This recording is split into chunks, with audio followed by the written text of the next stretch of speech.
नमस्कार, आपण पाहत आहात पुणे प्राईम न्यूज. बारामतीतून एक अत्यंत धक्कादायक आणि थरारक बातमी समोर आलेली आहे.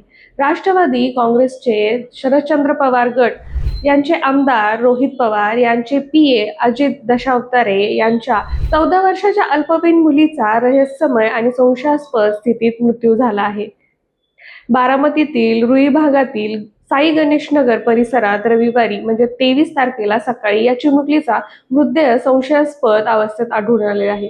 शनिवारी रात्री आईसोबत झालेल्या एका किरकोळ वादानंतर ही मुलगी घरातून निघून गेली होती. घरच्यांनी पोलिसात मुलगी बेपत्ता असल्याची तक्रार दाखल केली होती. मात्र रविवारच्या सकाळी घराच्या जवळच तिचा मृतदेह रक्ताच्या थारोळ्यात किंवा संशयास्पद स्थितीत आढळल्याने संपूर्ण बारामतीत एकच खळबळ उडाली आहे. ही आत्महत्या आहे की हत्या करून मृतदेह फेकून देण्यात आलेला आहे? मुलीच्या शरीरावर जखमांचे वन का आढळले? फॉरेन्सिक टीम घटनास्थळी दाखल झाली असून आमदार रोहित पवार हे स्वतः शासकीय रुग्णालयात पोहोचले आहेत. पाहूया या प्रकरणाचा पूर्ण रिपोर्ट. बारामतीतील रुही भागात राहणारे अजित दशावतारे हे आमदार रोहित पवार यांचे पीए म्हणून कार्यरत होते.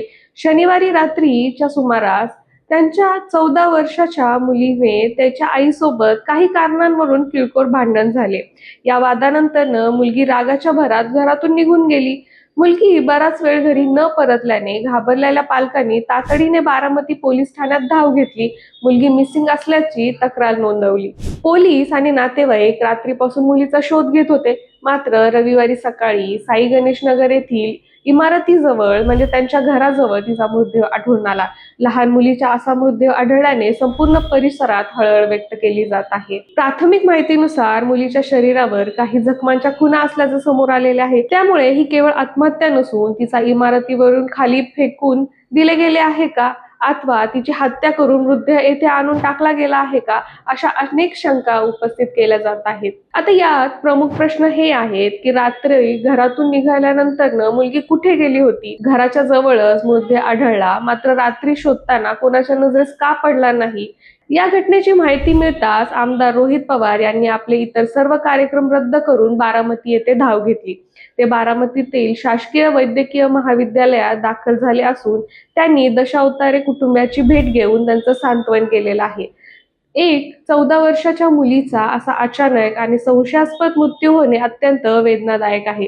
आईसोबतच्या एका छोट्याशा वादानंतर घडलेली ही घटना केवळ एका कुटुंबावरच नाही तर संपूर्ण बारामतीवर शोषकळा पसरवणारी ठरली आहे. पोलीस सध्या या मृत्यूची नोंद करून तपास करत आहे. ती फॉरेन्सिक रिपोर्ट आणि पीएम रिपोर्ट आल्यानंतर या प्रकरणात हत्येचं वळण मिळते की अन्य काही समोर येते, याच्याकडे आमदार रोहित पवार आणि पोलीस प्रशासन या प्रकरणी तातडीने कोणती कठोर पावले उचलणार, याबाबत पुढे येणारी प्रत्येक ताजे अपडेट आम्ही आपल्यापर्यंत पोहोचवत राहू. तोपर्यंत पाहत रहा पुणे प्राईम न्यूज.